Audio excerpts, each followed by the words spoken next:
It was a massive day for recruiting and transfer portal news as the transfer portal opened and Boston College lost their first player. I'll explain who that is and why that matters for everyone watching.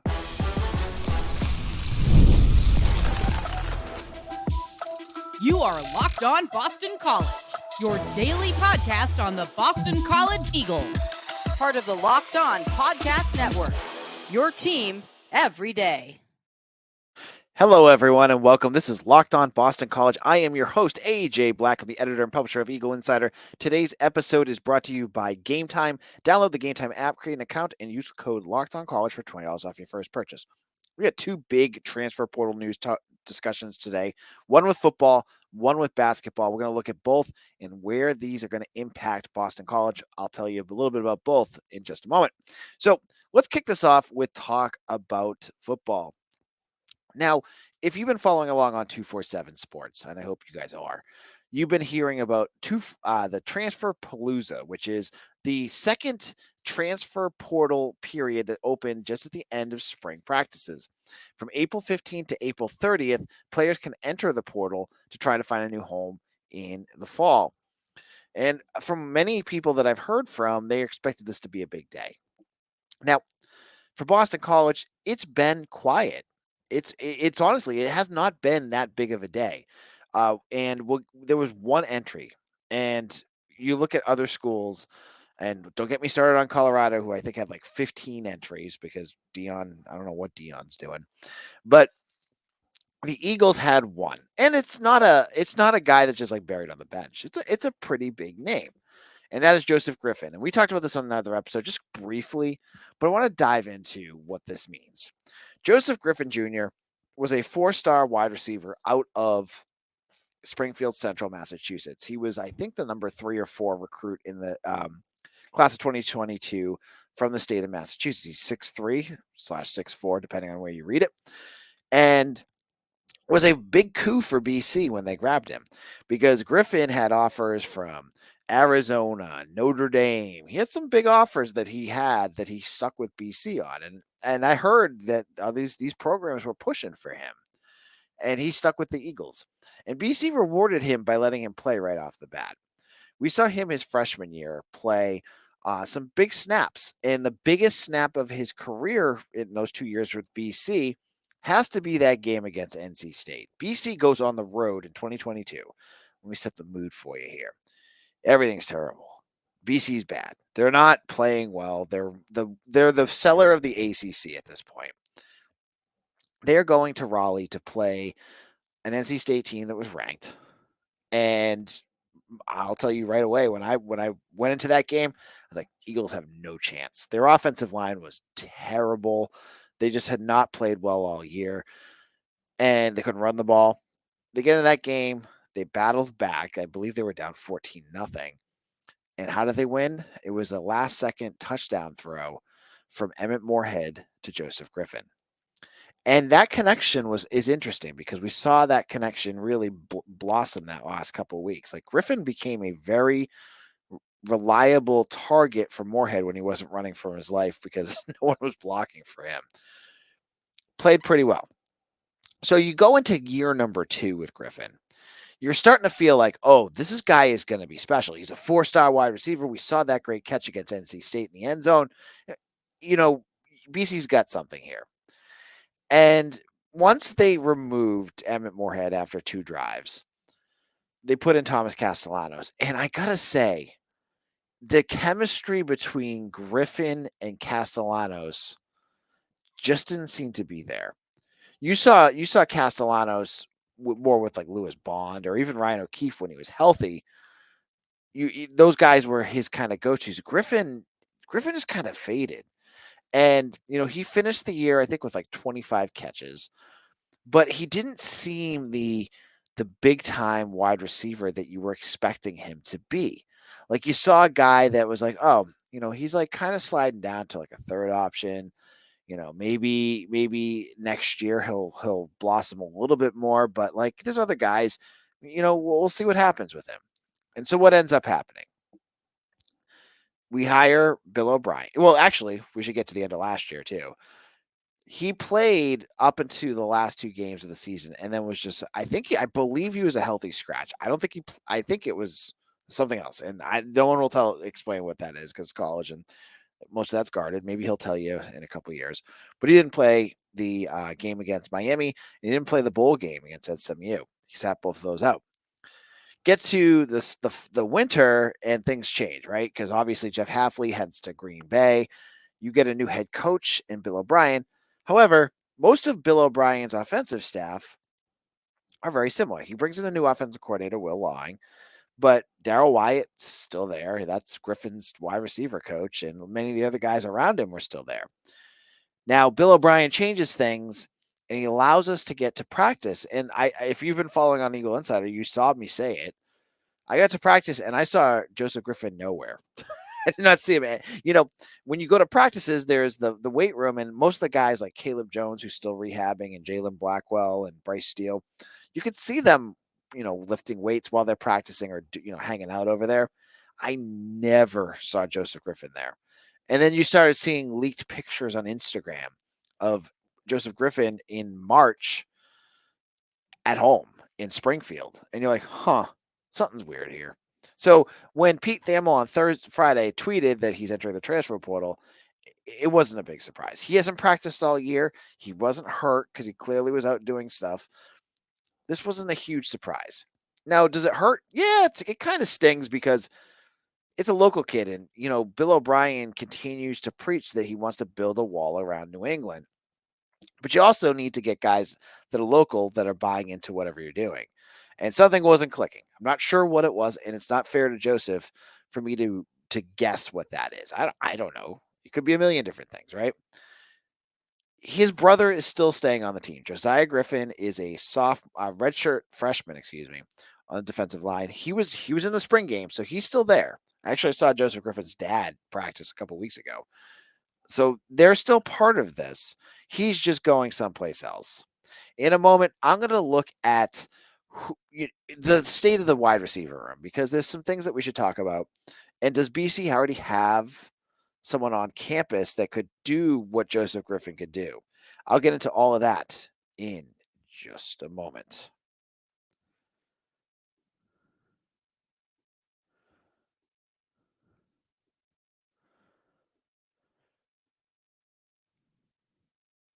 I have been told I'm a competitive person. If you heard yesterday, Mitch, he agrees with me.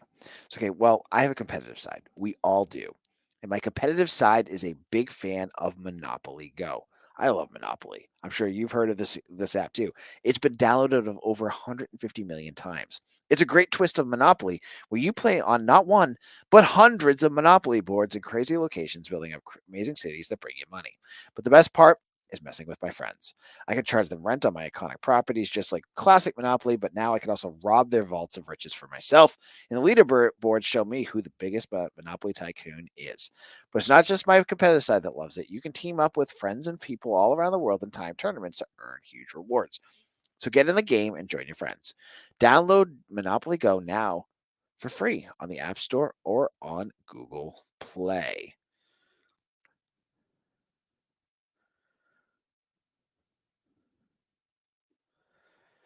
Locked on Boston College, AJ Black. Talking football transfer portal. We'll get into basketball soon. Don't worry.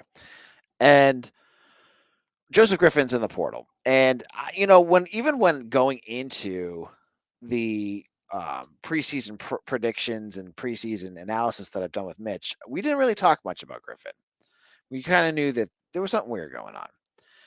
And the first thing that I thought of when he first entered the portal was that it was kind of weird because it seemed like a little redundant when they went out and got Jerand Bradley. Jerand Bradley basically does the same thing that Griffin does. He's a huge wide receiver. He's 6'5". He's going to be that jump ball type of guy. But when I saw that, I was like, maybe Griffin isn't going to have a big role on this team anymore. So you got Jerand Bradley, and he had a very strong spring. I know Mitch, as he said on yesterday's show, didn't have a really great spring game, but some of the things I saw him do during practices I thought was pretty impressive. But the biggest name that you have that is returning is Lewis Bond. Lewis Bond missed the spring game. I think it was a shoulder injury. You saw it in a scrimmage a couple of weeks ago. He is as valuable a wide receiver as you have on this roster. This is a guy that has great chemistry. I mean, he's best buddies. If you've ever watched Thomas Castellanos' vlog that he made, I don't know if he's still doing it. A lot of these college kids, they do like 3 episodes. They're like, oh, yeah, on to the next thing. But they're very, very close. And that chemistry kind of shows on the field, too. Like you see the two of them connecting quite a bit. So you got him. Then you have Jaedn Skeete. And Jaedn Skeete, if you haven't been paying attention, and you missed the spring game because he had a great spring game. I think he had 2 touchdowns. One of them would have been called back because Castellanos was about 3 yards past the line of scrimmage, but that's not either here nor there. He is going to be a very good wide receiver. And I honestly, I just said Lewis Bond's wide receiver number 1. Jaedn Skeete is accelerating to that spot where he could be wide receiver number 1. He's like 6'1". He's good. He's got good hands, runs good routes. So you've got these 3, Bradley, Bond, and Skeete. Those 3 guys are slotted in as your number 1s. Every scrimmage I saw, including the spring game, they were the 3 they went to a lot. But it's the depth of this wide receiver that makes losing Joseph Griffin not the worst thing in the world. Because you got those 3, but if you lose one, you're like, what do we do now? You've got some guys that I saw on that second team that really impressed me. The big one I said on the other episode was Reed Harris. Reed Harris is a big dude. I think he's 6'3", 6'4", just like Joseph Griffin. But if you watch the spring game, he made some good catches too. And he's physical. He's big. I could see him finding a role quickly. Like, you got 3 guys, but you need to have some more depth there. He's a redshirt sophomore. I think this is his 3rd year with the team. He's from Montana, of all places, right? This is a kid I think that should play soon. And you have him. You have Dino Tomlin, who is nothing flashy. Nothing Dino does is flashy, but he's got a ton of respect. He's a solid player. He could go out there. You have Jaedn McGlockton, who they went out there into the transfer portal and sniped him away from South Carolina. South Carolina had him committed. This is a kid from Vanderbilt. He's one of the fastest wide receivers in the SEC. We saw him on some kick returns. I'm curious to see how they incorporate him because they're going to have to get him to play too. So you got all these guys, right? So he's very different than Joseph Griffin, but you have him as well. Then you throw in guys like, and I want to say like, I know Kevin Stone's been all over this guy all spring, but I have to say too, I'll eat some crow that I was kind of impressed with the way Luke McLaughlin played. I know a lot of folks, a lot of times when I was seeing that, I was like, well, it's because he's playing with the 2s, but he did play well. I can't not take that away from him. And believe he's a walk-on. He could see, I could totally see him getting some snaps if he can do that against the 1s. He's moved up. I believe he was with the 3rd team at some of the scrimmages I saw, but he was with the 2s last time. So you're seeing there's 7, 8 guys that you have right now that are ready to roll, that you could go out there and play. And that doesn't include Montrell Wade, and there's a few other guys that could also do it too. But you have the depth. So losing Joseph Griffin because Jeff Hafley had some foresight and got some depth. You go back a couple months, when they grabbed 2 wide receivers, I'm like, why are they wasting portal space on wide receivers when they got depth that I knew that they had? What are they doing? Well, it was honestly hate on Hafley all you want. It was some pretty good foresight to get that in case you lost somebody. So that's good. Hopefully this transfer portal, we don't see any more wide receivers leave. You could see a guy that's lower on the depth chart, but as I said, Bond, Skeete, McGlockton, you don't want to see any of those guys go back into the portal. So hopefully that does not happen. Now, speaking of the portal, let's get to the basketball side of the portal. And we're going to talk about Devin McGlockton and why this transfer portal entry is one of the toughest ones BC has got hit with all offseason. I'll explain why in just a moment.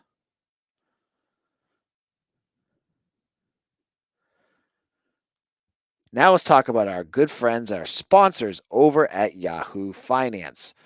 Wouldn't it be great if you could see all your investment and retire accounts in one place? With Yahoo Finance, you can consolidate your views from multiple accounts into one hub and access the expert analysis you need to tend your entire portfolio with confidence. I I have an investment account with Schwab and a 401k with Fidelity, and I've been using Yahoo Finance to consolidate them in one place, which has made it incredibly easy to manage. For more than 25 years, Yahoo Finance has been the brand behind every great investor. Whether you're a seasoned investor or you're looking for that extra guidance, Yahoo Finance gives you all the tools and data you need in one place. They are the number one finance destination, producing a holistic look at the financial news cycle, including breaking news, original editorial perspectives, analysis ratings, independent research, customizable charts, and so much more.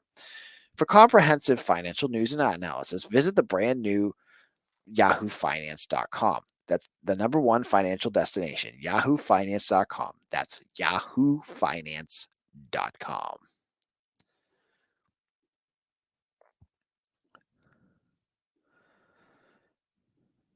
This is Locked On Boston College, AJ Black.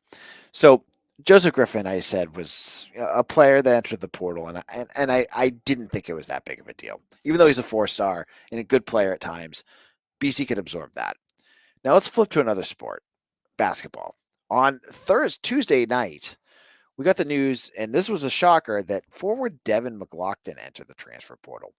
Now, this was a redshirt sophomore recruited by Earl Grant, who's entering the portal after 2 years of playing with the Eagles and 1 year that he sat out. He averaged 10 points per game and 6 rebounds. One of the more fan favorites of the team. And this one hurts more than any of the other portal entries, maybe other than Jaedn Zachary, because this one, was completely unexpected. I mean, I could have told you Jaedn Zachary was going to enter the portal. I heard about it. It was not a surprise.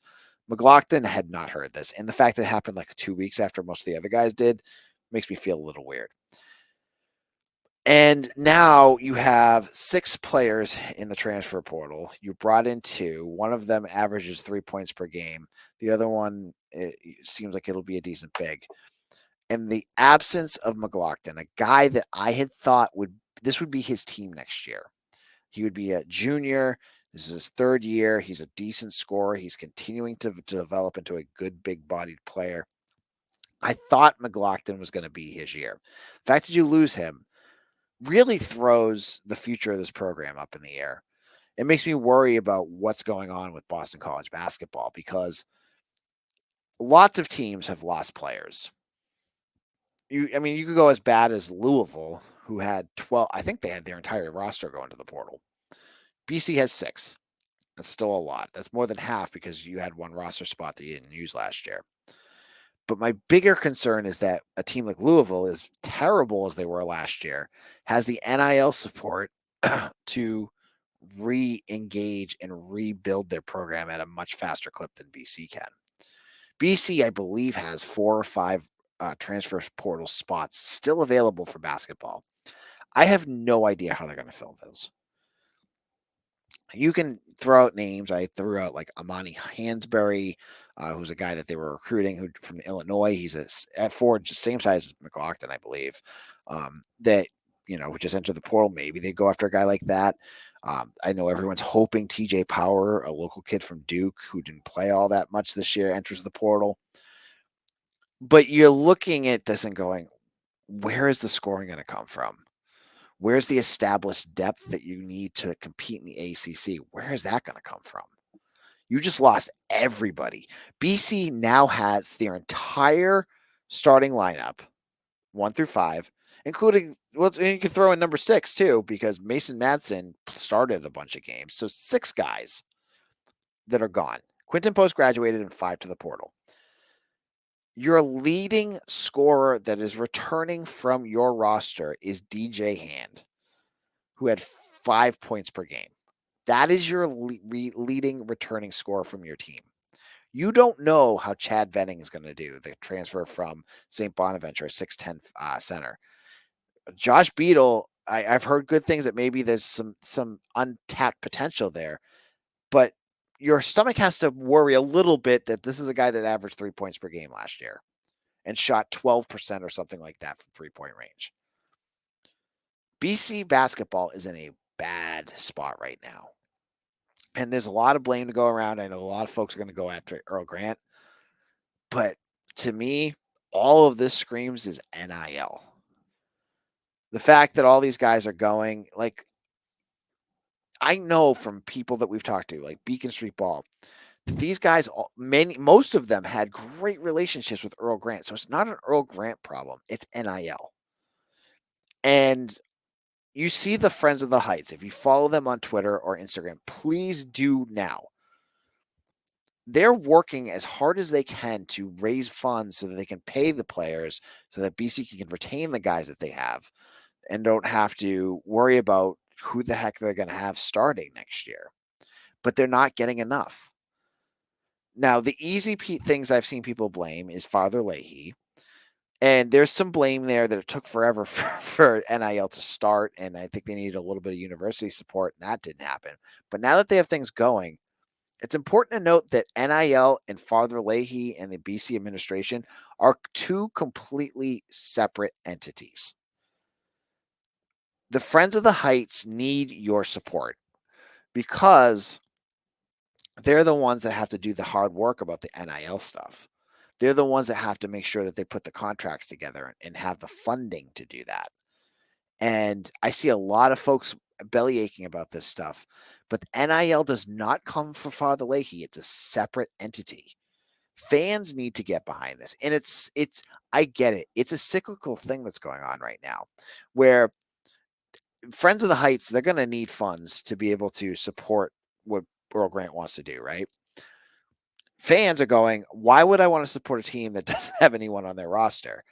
Or why do I want to support a team that's been bad? And then they don't give money, and then there's no money to get players.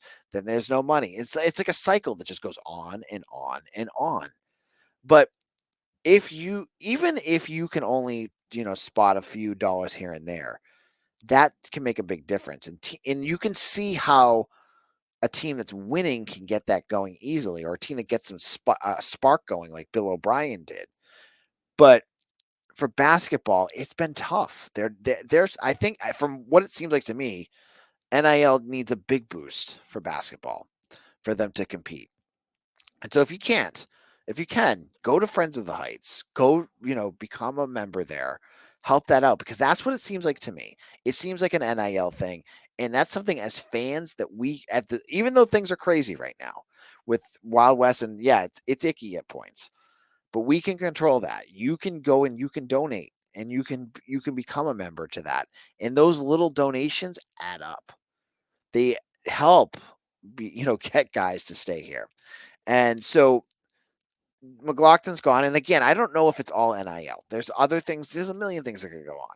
I'm just saying in general, I feel like this is an issue that's with BC right now. And I see a lot of folks attacking that on different platforms.